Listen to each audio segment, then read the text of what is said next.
안녕하세요. 백업 부동산 스토리입니다. 자, 오늘 같은 경우에는요. 자, 여러분들께서 꼭 알아야 하는 내용이 있기 때문에 한번 살펴보도록 하겠고요. 지금 뭔가 법이라는 거는 시간이 걸리더라도 제대로 만들고요. 또 그리고 또 이제 이 법이 시행됨으로써 뭔가의 문제점은 있는지 없는지, 자, 그런 뭔가 시뮬레이션도 좀 생각을 해보면서 일단 이 명확하게 나와야 되는데, 법은 급격히 급속도로 만들었고요. 시행은 빨리 했습니다. 자, 그리고 더욱더 중요한 거는 기존의 내용의 그 계약에 대해서도 이 법 시행 기존에, 그러니까 시행 전에 계약에 대해서도 일단 소급 적용을 하겠다. 그래서 이제 임대차 3법이 그 2020년 7월 31일부로 이제 시행이 됐습니다. 자, 그랬을 때 일단 첫 번째 계약갱신 청구권, 두 번째 전월세 상한제, 그리고 세 번째 임대차 신고제. 임대차 신고제 같은 경우에는 내년이죠. 예, 시행하는 그 연도가. 자, 그랬을 때 이제 1번과 2번이 지금 이제 그 시행이 되는데요. 자, 일단 계약갱신 청구권 임차인 희망 시에는 1회 계약갱신 청구가 가능합니다. 자, 그리고 전월세 상한제 계약갱신 시 임대료 상한도 5% 이내로 제한이 됩니다. 자, 그랬을 때 급격한 그 임대료 급등으로 인한 그 임차인의 걱정을 줄어들 수 있게끔 만들었고, 뭔가 이런 부분들은 뭐 필요한 부분이라고도 생각이 돼요. 자, 그런데 실제로 이제 임차인은 폭넓게 보호받고 임대인의 권리는 지금 존중받는 임대차 3법을 시행하겠다라고 하는데, 지금 명확하게 해석이 되지 않는 그 내용이 있기 때문에 사실 임대인의 권리, 소유권에 관한 사항이 존중받고 지금 이게 시장에서 지금 존중받을 수 있는 이 법 시행인지 좀 우리가 살펴봐야 된다는 거죠. 자, 그 살펴봤을 때 좀 부족한 내용이 있습니다. 자, 그래서 이제 국토교통부에서 이 논란이 되자 자꾸 이야기가 나오자 이제 해석집을 내놨는데요. 그 해석집을 보더라도 일단 굉장히 애매모호한, 자, 그 내용들에 대해서는 쏙쏙들이 다 빠져 있습니다. 자, 그랬을 때 뭔가 이 매매 계약을 체결했을 때 매도인과 매수인, 그리고 또 있는 임차인 각자가 뭔가 문제가 터졌을 때에는 뭔가 협의를 하고 중재를 해야 되는데, 이 부분에서 뭔가 그 협의점을 보기 위한 명확한 부분이 있어야겠지만 그 부분이 없기 때문에 굉장히 앞으로 혼란스러운 부분이 있을 것 같고요. 현재 혼란스러운 부분이 굉장히 커졌습니다. 자, 그랬을 때 이 분쟁이 생겼을 때, 예, 이 분쟁을 지금 발표한 이 국토부라든가 또는 법무부에서 또는 정부에서 책임을 져줄 수 있느냐? 책임 져주지 못할 것 같아요. 자, 그러면 그 피해는 누가 볼까요? 자, 매매 계약을 한 매도자, 매수자, 또 그 사이에 낀 임차인이라고 보여지는데요. 지금 이거 굉장히 분란의 소지가 크다라고 보여집니다. 자, 그래서 법을 만들 때는 일단 상식적인 부분에서 누구나 이해할 수 있게끔, 자, 그리고 법이라는 게 이렇게 만들어졌을 때는 널리 홍보하고 또 이제 공감대를 얻어서 뭔가 이게 지금 시행이 됐어야 되는데, 지금 그 법은 빨리 만들었고 갑자기 시행을 했고요. 자, 그리고 나서 내용은 그 한 달 뒤에 뭔가 해석집이 나왔는데 그 해석집에서도 지금 애매모호하게 지금 나왔다라는 게 문제죠.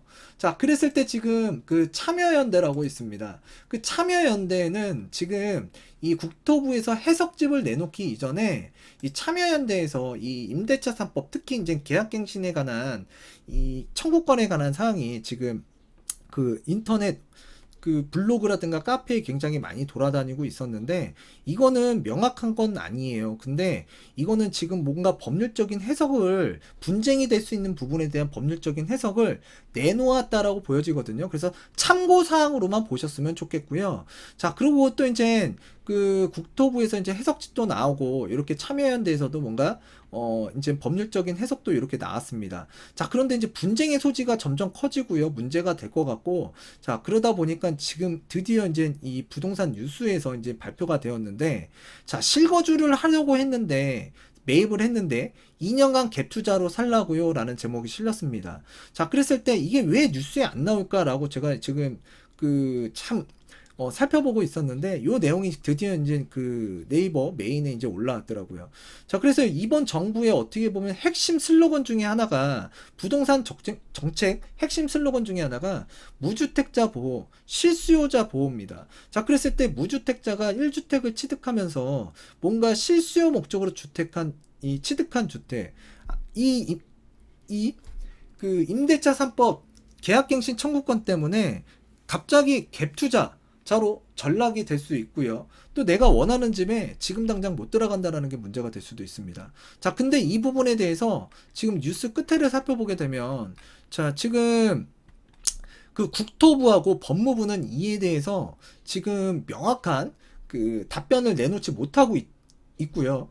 그리고 또 이제 지금 현재 이 국토부 관계자는 워낙 케이스가 다양해서 무조건 매수인 입주가 가능하다, 가능하지 않다라고 일률적으로 답하기가 어렵답니다. 자, 이런 법안이 어디 있습니까? 현재 쏟아지는 민원들을 취합해서 법무부가 법률적으로 검토 후에 답변을 준비하는 과정에 있다라고 되어 있는데, 진짜 좀 황당한 내용들이 좀 많이 있어요. 물론 또 상식적인 부분에 법률 내용도 요번 그 임대차 3법에 많이 들어가 있기도 하고요.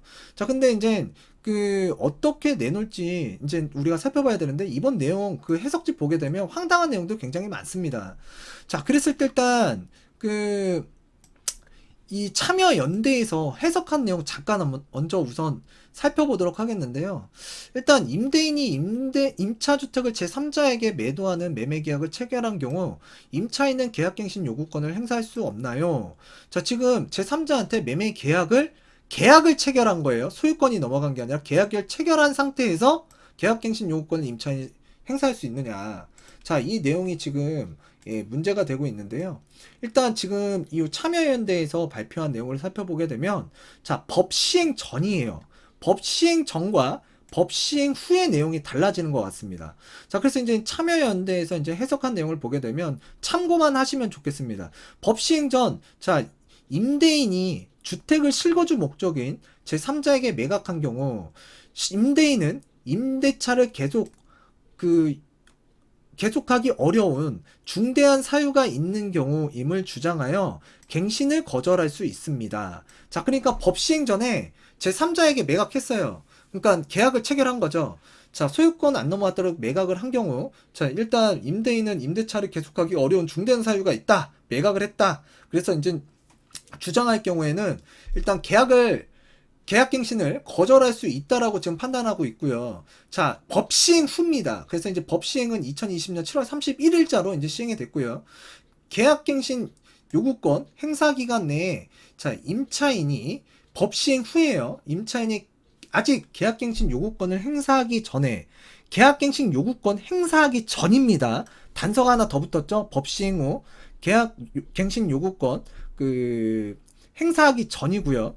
임대인이 목적주택을 실거주 목적인 제3자에게 매각하는 매매계약을 체결하는 경우라도 제3자 앞으로 목적주택의 소유권 이전 등기가 되기 전이라면 임차인은 현 임대인에게 계약갱신 요구권을 행사할 수 있고, 자, 임대인은 계약갱신 요구를 거절할 수 없다라고 판단합니다. 이거 굉장히 문제가 있다라고 보여져요. 이것도 일단은 법 해석이 지금 참여연대에서는 이렇게 지금 그러니까 본다라고 이렇게 지금 나오고 있는 거고요. 참고만 하시면 되는 거예요. 자, 그리고 이 임차인은 계약갱신 요구권을 행사한 후 임대인이 목적주택을 실거주 목적인 제3자에게 매도하는 매매계약을 체결했다고 하더라도 임대인이 계약갱신 거절을 할 수가 없습니다. 자, 그리고 또 이제 임대인이 실거주 목적인 제3자에게 목적주택을 매도하는 매매계약을 체결하고 실제 제3자가 목적주택의 소유권 이전 등기까지 마친 후 임차인이 계약갱신 요구권을 행사하는 경우라면 임대인의 지위를 승계한 제3자는 실거주를 사유로 계약갱신 거절을 할 수 있습니다. 자, 그러니까 그 매매계약을 체결했고 일단은 그 소유권 이전 등기까지 이제 마쳤다. 그러면 그 새로운 매수자가 임차인의 계약갱신 요구권을 거절할 수 있다. 또 이렇게 지금 나와 있거든요. 자, 그랬을 때 이런 내용들은 이제 인터넷 카페나 블로그나 지식인에 굉장히 이게 많이 나와 있는데, 이거는 일단 참고만 하시면 좋을 것 같아요. 참고만 하시면 될 것 같고요. 그랬을 때 법 시행 전이냐 법 시행 후냐가 되게 중요한 부분인 것 같아요. 이 부분이 지금 참여연대에서는 이렇게 나눠놨다. 자, 그랬을 때 일단 문제가 되는 뉴스 한번 보도록 할게요. 그래서 이제 그 실거주하려고 샀는데 2년간 갭투자자. 자, 이번 정부에서 그 투기를 근절시키겠다라고 이 갭투자자를, 그러니까 갭투자, 전세 끼고 사는 투자를 못하게끔 만들었죠. 자, 그랬을 때 실수요 목적의 주택을 취득하는 사람 뭔가 보호받아야 되지 않을까요? 그런데 이 계약갱신 요구권에 관한 사항이 명확하게 나오지 않다 보니까 지금 앞으로 분쟁의 소지가 많을 것 같은데, 지금 발표된 해석집만 보게 되면 일단 2년간 또는 몇 개월간 세입자가 나가기 전까지는 일단 그 주택을 취득했더라도 바로 들어갈 수 없는 상황이 발생될 수도 있다. 자, 그랬을 때 이 부분에 대해서 국토부라든가 지금 법무부에서 명확한 해석이 지금 답변이 안 나오고 있다라는 게 더욱더 큰 문제라고 보여지고요. 지금 법 시행된 지가 언제입니까? 그리고 법 시행되기 전에 이런 내용들을 좀 널리 알리고 홍보를 했었어야죠. 자, 그랬을 때 일단 지금 책임의 문제는 일단 정부가 질 건지, 지금 뭐 매도자 매수자가 또는 임차인이 져야 되는지, 자, 이거 굉장히 분쟁의 소지가 크다고 보여지고요. 자, 주택임대차보호법이 시행된 지 한 달이 지나도록 개별 사안 해석을 놓고 갑론을박이 이어지고 있다. 이거 굉장히 사회적으로 혼란스러운 거죠. 자, 국토부와 법무부가 지난달에 해설집까지 내놨지만 해설집 굉장히 늦게 나왔죠. 자, 법 시행했는데 명확하지가 않고 홍보가 안 되다 보니까 지금 애매모호한 법률이 지금 해설집에서 지금 답변으로 나오다 보니까 지금 문제가 되고 있는데요. 일단 제일 문제가 되고 있는 거는 실거주입니다. 실거주. 자, 실거주를 목적으로 전세 낀 집을 매수했을 경우 임차인의 계약갱신 요구를 거절할 수 있는지에 대해서는 두 부처가 아직도 검토 중이랍니다. 검토 중. 자, 이거 굉장히 문제입니다. 문제예요. 자, 이 주택임대차보호법 해설집 주요 내용을 이제 한번 살펴보겠는데요. 자, 질문은 이렇습니다. 임대인과 임차인이 사전에 계약갱신 요구권을 행사하지 않기로 약정을 한 경우 유효한지. 자, 계약갱신 요구권을 행사하지 않기로 하는 사전 약정은 법에 따라 임차인에게 인정되는 권리를 배제하는 임차인에게 불리한 약정이므로, 자, 제10조에 따라서 효력이 없다라고 판단이 됩니다. 이 계약이라는 거는 일단 그 일방이 그 굉장히 불리하게 약정이 될 경우에는 효력이 없다라고 보셔야 됩니다. 자, 이 부분은 그렇다고 칠게요. 그 임차인이 계약 만료 기간에 맞추어 나가기로 하였으나 이를 번복하고 계약갱신 요구권을 행사할 수 있는지. 자, 행사할 수 있습니다. 자, 그런데 지금 집에 그 계약 만료가 돼서 이제 그 임차인이 나가기로 해서 일단은 갑이라는 사람하고 을이라는 사람하고 매매 계약 체결했어요. 근데 이 가운데 있던 A씨가 갑자기 변심을 한 거죠. 저 계약갱신 요구권 써서 2년 더 살래요. 자, 그러면 지금 계약 체결됐잖아요. 자, 그러면 갑과 을은 어떻게 될까요? 분쟁에 들어가겠죠. 분쟁. 자, 이런 분쟁이 발생이 될 수 있다는 얘기죠. 그래서 임차인이 계약 만료 기간에 맞추어 나가기로 사전에 합의했더라도 6개월 전부터 1개월 전까지 기간 안에 자, 임대인에게 계약갱신을 요구할 수 있습니다. 이거 이런 부분 문제가 될 수 있다라고 보여져요. 이거 지금 뭐가 문제가 굉장히 커 보입니다. 이거. 자, 그랬을 때 일단 약정도 못하게 하고요. 일단은 그 약정을 했더라도 무효예요. 근데 나가기로 해놓고 그 일단 매수자 매도자가 매매 계약을 체결했는데 갑자기 임차인이 이사 못 나가겠다. 자, 지금 이런 케이스에 걸리신 분들 굉장히 많은 걸로 알고 있어요. 자, 그랬을 때 일단 이런 부분들 이제 문제가 되고요. 그 다음에 이제 무주택자가 그 1주택을 취득한 거예요. 무주택자가 1주택을. 근데 이 사람도 실수요예요. 실수요. 전세 끼고 갭으로 투자를 한 사람이 아니라고요. 실수요라고요. 자, 그런데 이 사람이 이제 들어가려고 하는데 지금 새로운 매수인도 예, 이 전 임대차 계약을 이제 우리가 승계를 받게 되는데, 일단은 임차인이 계약갱신 요구권을 행사하게 되면 전 그 부분도 이제 승계를 새로운 그러니까 매수자가 받아들여야 한다라는 식의 이제 해석이 나오다 보니까 이게 지금 또 문제가 가장 크다라고 보시면 돼요. 가장 크다. 그래서 지금 이게 청와대에 가게 되면 이와 비슷한 내용의 지금 국민청원이라고 있죠. 그 국민청원 게시판에다가 지금 올라와 있는 걸로 알고 있는데요. 일단은 굉장히 지금 상식적이지 않은 부분에 대한 내용들이 좀 있어요. 그랬을 때 지금 이게 현장에서 실제로 이제 매매 거래를 자, 하는 데 있어서 얼마나 제약이 많은지에 대해서 지금 뭔가 따져보질 않은 것 같고요. 자, 그리고 지금 현재 매매가 굉장히 어렵습니다. 왜 그러냐면 지금 부동산 정책 굉장히 많이 나왔어요. 왜? 주택 가격이 굉장히 많이 뛰었잖아요. 주택 가격이 뛰기 위해서는 거래라는 게 돼야 돼요. 근데 그 거래를 할 수 없게끔 다주택자, 법인, 취득하고 보유하고 양도하는 데 있어서 굉장히 큰 무거운 세금을 이제 물리거나 앞으로 물릴 예정인데요. 지금 현재 매매 거래가 거의 전무하다라고 보시면 돼요. 물론 일부 물건 같은 경우에 특수 물건 같은 경우에 거래되는 부분이 있습니다. 자, 그랬을 때 일단 그 거래되는 내용 그 부동산은 제외하더라도 대부분 이 주택에 관한 사항에서 거래가 쉽지 않은데 정부에서는 주택을 매도를 하래요. 주택을 매도를 하래요. 근데 주택을 처분할 수 없게끔 지금 자꾸 만들고 있거든요. 그나마 다주택자나 또는 1주택자가 또는 법인 물건들이 일단은 뭔가 처분을 하기 위해서는 이 무주택자가 이제 1주택을 취득하면서 이제 실수요로 접근하는 사람들이 이 물건을 사줘야 되는데 이 물건을 사줘야 되는 이 사람들조차도 실제로 이제 실거주를 하겠다라고 매입한 사람들도 지금 그러니까 실수요 보호라는 측면에서 굉장히 그러니까 위기감이 있는 이 임대차 3법의 계약갱신 요구권이 지금 문제가 되고 있다. 자, 그러다 보니까 이렇게 뉴스가 나오고 있다라고 보시면 되거든요. 그래서 이제 계약갱신 요구권 행사 무조건적으로 인정이라. 자, 이거 정부의 임대차 보법 해설집은 임차인의 계약갱신 청구권 행사를 무조건적으로 인정하고 있다. 무조건입니다. 무조건 인정하고 있다. 임대인과 임차인이 사전에 계약갱신 요구권을 행사하지 않기로 약정한 경우에도 임차인이 이를 번복할 수 있고요. 임차인이 계약 만료 기간에 맞춰 나가기로 했지만 이를 번복하고 자, 계약갱신 요구권을 행사하는 경우도 가능하다. 계약갱신 요구권을 행사하지 않기로 한 사전 약정은 임차인에게 불리한 약정이므로 효력이 없다는 게 정부의 판단이다.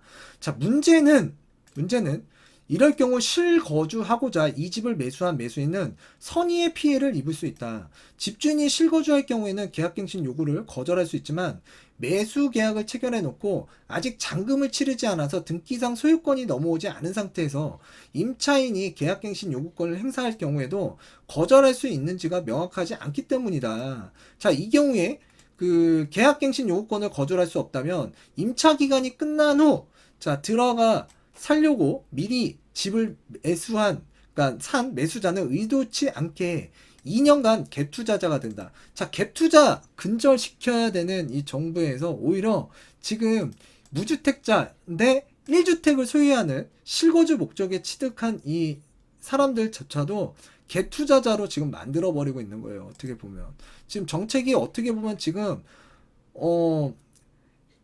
기존의 정책에 나온 거랑 지금 사실 지금 요번에 이제 그 계약갱신 요구권으로 인해서 또 이렇게 선의의 피해를 볼 수 있는 사람들, 뭔가 갭 투자라는 측면에서 뭔가 부딪히는 거죠. 자, 그래서 이제 실거주하고 싶은데 갭 투자자 될 판이다. 그래서 이제 각종 부동산 커뮤니티 이와 같은 사례에 대한 문의글이 넘쳐나고요. 자, 한 수요자는 내년 1월 만기인 집을 실거주하고자 매수했다. 잔금날 보통 우리가 만긴 날 그 전세 보증금 빼면서 잔금 치르면서 전세 보증금을 빼주잖아요. 자, 치르고 등기 이전을 하려고 했는데 실거주에 문제가 없겠느냐며 의견을 구했다. 또 다른 수요자는 내년 5월에 만기되는 전세 낀 집을 매수하고자 하는데 세입자의 계약갱신 요구권 행사를 막으려면 만기 6개월 전인 11월까지 잔금을 치르고 등기 이전을 해야 하는 것 아니냐고 물었다. 이게 가장 현실적인 방법이라고 보여져요. 자, 그런데 지금 명확하게 나오지가 않았습니다. 자, 전세 만료 1개월 전까지 소유권 이전 등기를 마치면 입주가 가능하다는 안내를 받았다. 자, 그런 글도 있답니다. 자, 그래서 지금 그 계약갱신 요구권 행사 기간이 계약 만료 6개월 전부터 1개월 전이므로 그 전에 집주인으로부터 소유권을 넘겨받고 세입자의 갱신 요구에 대해서 실거주를 이유로 거절하면 된다라는 것이다. 자, 일각에서는 계약갱신 요구권 행사가 6개월 전부터 가능한 만큼 그 전세 만료 6개월 전에 소유권 이전 등기를 마쳐야 된다는 해석도 나온다. 그래서 지금 뭐 이런 내용도 있고요. 그런데 이제 중요한 거는 이렇게 미리미리 잔금을 치고 싶은 사람들도요, 뭔가 있어야 되잖아요. 현금 동원력이 없는 수요자는 잔금 지급일을 당기는 게 쉽지가 않겠죠. 그래서 소유권은 이전을 먼저 하고 잔금은 매도인에게 근저당으로 잡아놓은 후 잔금일에 맞춰 갚으라는 우회책까지 이제 거론되고 있다. 자, 그랬을 때 일단 국토부에서는 다양한 케이스가 있어 법률 검토 중이다. 자, 이거를 지금 법을 시행해 놓고 나서 그 지금 이렇게 지금 답변을 내고 있는데요. 이거 와, 진짜 답답합니다. 제가 웬만하면은 정책이 나오면 그 웬만하면 수긍을 하고 대응을 하자. 자, 이렇게 뭔가 지금 이게 이 포지션을 잡고 있었는데 이번 내용 같은 경우에는 조금 불합리한 내용도 분명히 있고요. 불완전한 법이 조금 시행되는 부분이 있다. 그래서 굉장히 아쉽다. 자, 그랬을 때 누군가는 피해를 보는데 그 피해는 누가 책임져 줄 거냐. 자, 국토부와 법무부는 이에 대해서 명확한 답변을 내놓지 않고 있다. 자, 국토부 관계자는 워낙 케이스가 다양해서 무조건 집주인이 입주가 가능하다. 가능하지 않다라고 일률적으로 답변하기가 어렵대요. 현재 쏟아지는 민원을 취합해서 법무부가 법률적으로 검토한 후 답변을 준비하는 과정이 있다라고 말했습니다. 자, 그래서 이제 요점은 매매 계약이 매수인이 거주하기 위한 목적으로 갱신을 거절하는 경우를 어떻게 볼 것이냐. 자, 해설집에 표기된 갱신 거절 사유는 총 9가지.